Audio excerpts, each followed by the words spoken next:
Dans cette leçon, nous allons aborder également un outil qui possède aussi l'intelligence artificielle. Cet outil est appelé la découpe intelligence. Comment fonctionne cet outil? Pour importer les métrages rapidement, il suffit d'appuyer sur le raccourci clavier CTRL plus I. Importer cette vidéo, le poser sur ma timeline. Et ensuite, je vais aller encore importer d'autres métrages. Je vais faire CTRL plus I. Dans le dossier photo, je vais importer cette image qui est nommée BG. BG signifie background. Bon voilà, je l'avais nommé BG. Nos deux images sont déjà importées sur Filmora. Nous allons extraire le fond de cette image, laisser rien que le personnage. Et nous allons utiliser les fonctionnalités de découpe intelligente. L'outil de découpe intelligente se trouve également dans le panneau des outils que vous verrez là. Il se trouve également dans ce panneau que vous verrez. Nous avons ici le fond vert que nous avons vu précédemment. Nous avons le portrait IA que nous avons aussi vu précédemment. Et nous avons ici la découpe d'intelligence. Et c'est ici que nous allons travailler. Je vais cliquer également sur découpe intelligence. Nous sommes bien évidemment sur la fenêtre de la découpe intelligence. Nous allons voir également toutes ces fonctionnalités. Tout d'abord, nous avons ici l'outil broche. Je vais d'abord regarder cette fenêtre. Nous avons ici le pinceau et nous avons le crayon pour effacer. Vous voyez par exemple ce point qui a la forme de plus à mon affichage, c'est le pinceau. Et pour augmenter sa grosseur, c'est dans ce paramètre que nous venons là pour augmenter la grosseur. Si je viens par exemple là, je viens là comme ceci. C'est pour augmenter la taille de mon pinceau. Je peux aussi augmenter le contour de mon pinceau. Et cette fonctionnalité ne marche lorsque nous avons déjà dessiné, lorsque nous avons déjà extrait le personnage par exemple. Je vais d'abord le réinitialiser. Et aussi, je vais revenir sur la taille de mon pinceau. Je vais d'abord l'ajuster par rapport à notre image. Cette zone est tout simplement pour zoomer ou pour dézoomer notre affichage, notre écran, comme vous voyez là. Nous pourrons venir par exemple ici, nous choisissons un zoom de 100 ou encore nous venons par exemple ici pour mettre en correspondance. Cela va nous permettre d'avoir encore plus de précision, plus de détails sur ce que nous comptons faire. Par exemple, nous allons extraire ce personnage de l'arrière-plan. Ce que je vais faire, je vais dessiner comme ceci. Le personnage a été sélectionné. Je vais zoomer. Cet outil va nous permettre de déplacer l'affichage. C'est écrit là-dessus. C'est un outil qui permet de déplacer l'affichage. Je vais reprendre également mon outil pinceau. Pour diminuer également la grosseur de notre pinceau, soit nous venons ici ou encore nous maintenons la touche CTRL et nous glissons sur l'axe des X.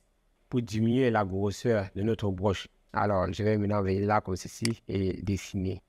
Je vais réduire la grosseur de ma broche. Je vais réduire la grosseur de ma broche et je vais encore faire le dessin.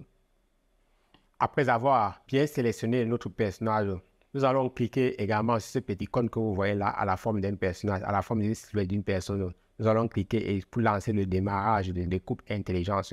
Je vais donc cliquer également sur ce petit icône et le traitement du suivi de la découpe intelligence est lancé. Cela va analyser également toutes ces séquences. Si votre vidéo est d'une durée de 1 minute, cela va prendre pratiquement plus d'1 minute pour analyser votre vidéo. Donc, cela va dépendre également de la durée de votre séquence.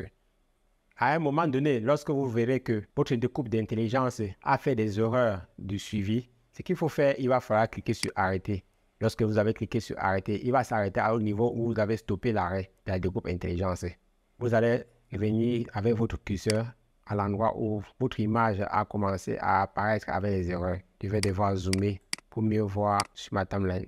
À partir de là, je vais zoomer ici. Je vais encore mieux ajuster également ma broche. Je vais dézoomer.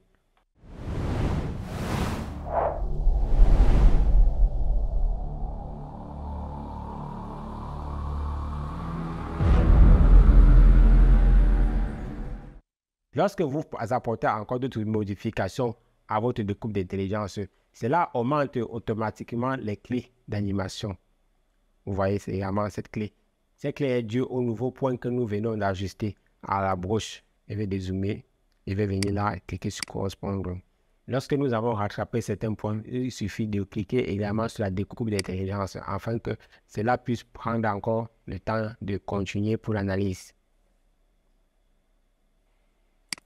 Nous avons aussi un serviette qui apparaît à cet endroit-ci. Nous allons le sélectionner.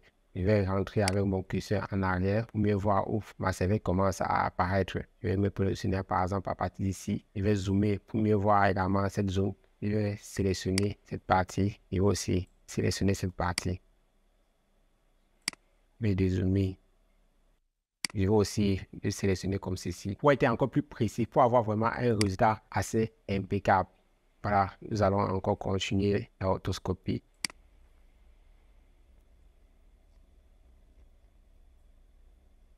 La découpe intelligence va sembler être un peu longue. Je vais devoir arrêter à ce niveau-ci. OK, nous avons maintenant d'autres fonctionnalités qui sont actives. Nous pouvons par exemple gérer l'épaisseur du contour.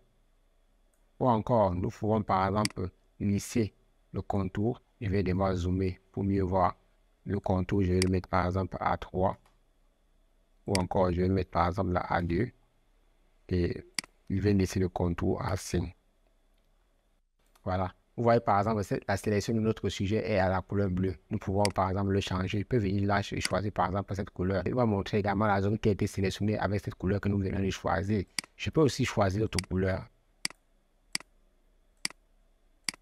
Si nous ne souhaitons pas voir également l'arrière-plan de notre vidéo, je clique ici. Et ensuite, je reviens ici. Ça, activer la grille de la transparence. Vous verrez également que notre vidéo est bien évidemment détourée, est bien évidemment transparente. Je peux venir par exemple sur le contour. Je mets là par exemple Islam 3. Là, pour avoir un contour impeccable. Voilà. Comme ça, j'ai un détourage assez bien précis. Je reviens par exemple ici, là, je ne peux pas encore afficher d'autres modes de transparence. Nous avons par exemple la couleur noire pour voir rien que le personnage sur un fond noir. Ou encore, je peux venir là, j'affiche notre personnage en mode silhouette. Vous verrez également que le personnage est en mode silhouette.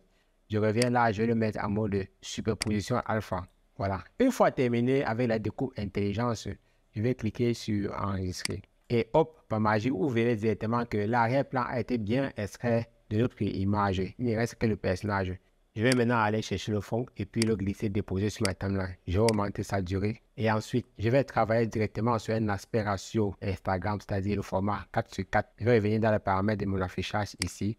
Je vais là changer l'aspect ratio du projet. Je vais choisir directement un aspect ratio Instagram et en titre de fréquence, je vais laisser à 30 nuances par seconde. Je vais maintenant revenir dans les propriétés de base de ma vidéo en faisant la alternative plus E pour revenir directement dans les propriétés de base de ma vidéo.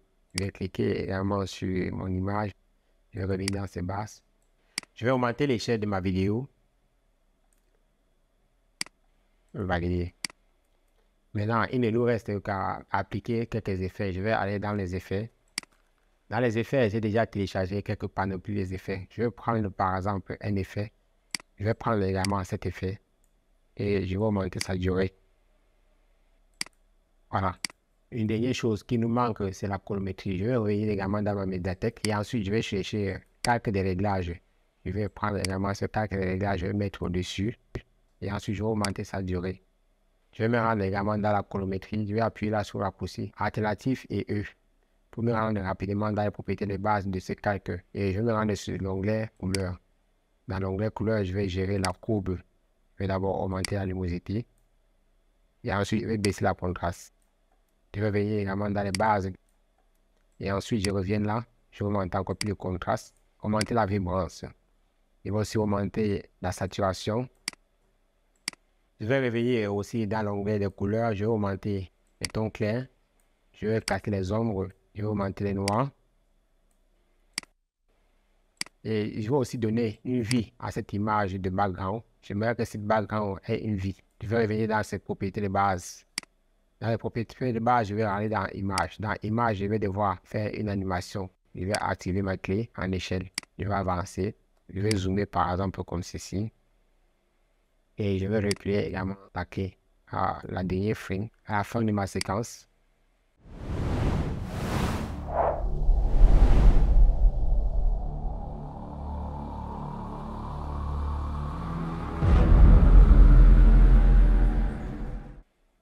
Maintenant, je vais devoir lire ma vidéo. Pour lire ma vidéo, je vais d'abord charger cette bande rouge.